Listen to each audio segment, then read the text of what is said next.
5 finalistes ont présenté au jury à Seven City leur création lors de la finale du concours Design Sprint. Il s'agit d'une compétition pour jeunes designers de l'Africa Design School qui ont travaillé pendant des semaines pour concevoir des objets de décoration d'intérieur imprimés en 3D. Ce challenge a été organisé par la start-up By Happy, spécialisée dans la conception, la promotion et la valorisation des articles d'impression 3D. Ce type d'événement fait rentrer l'Afrique et le Bénin dans cette révolution industrielle numérique qui est en cours. L'impression 3D est une technologie numérique. Ces jeunes designers ont utilisé nos outils, ces outils modernes, pour réaliser de merveilleux objets. Mais d'un autre côté, ils ont aussi conservé cette authenticité africaine. Le bois, l'ébène, le teck. Donc on a combiné l'artisanat et les nouvelles technologies. Quelle fierté pour nous. Nous conservons nos valeurs, mais en même temps, nous rentrons de plein pied dans cette nouvelle ère numérique.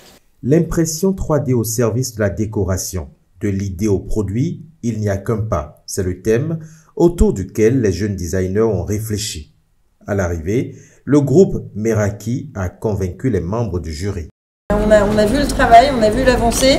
On a vu votre développement se faire et s'opérer et chacun des groupes que nous avons vus aujourd'hui est vraiment à féliciter pour ça. À l'issue de la délibération à Semewan, les candidats, les membres du jury, les organisateurs et l'assistance ont été conviés à une exposition des œuvres ainsi présentées à la Maison Rouge. À cette occasion, la start-up Be Happy a profité pour présenter à son tour plusieurs articles conçus et imprimés en 3D.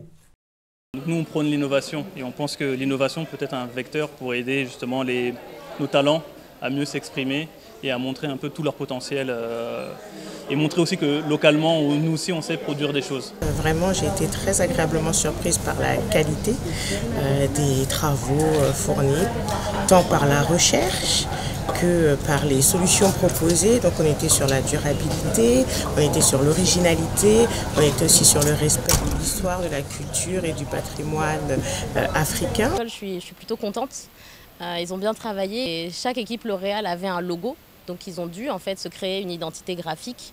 Il y avait de la recherche, ils sont allés voir les artisans et ensuite ils ont réussi à délivrer. Je pense qu'il y avait un peu de stress dans leur présentation, mais ils s'en sont bien sortis. À travers cette initiative, la start-up By Happy a ainsi lancé son modèle économique en réalisant des objets que la société pourra vendre à un public large et varié.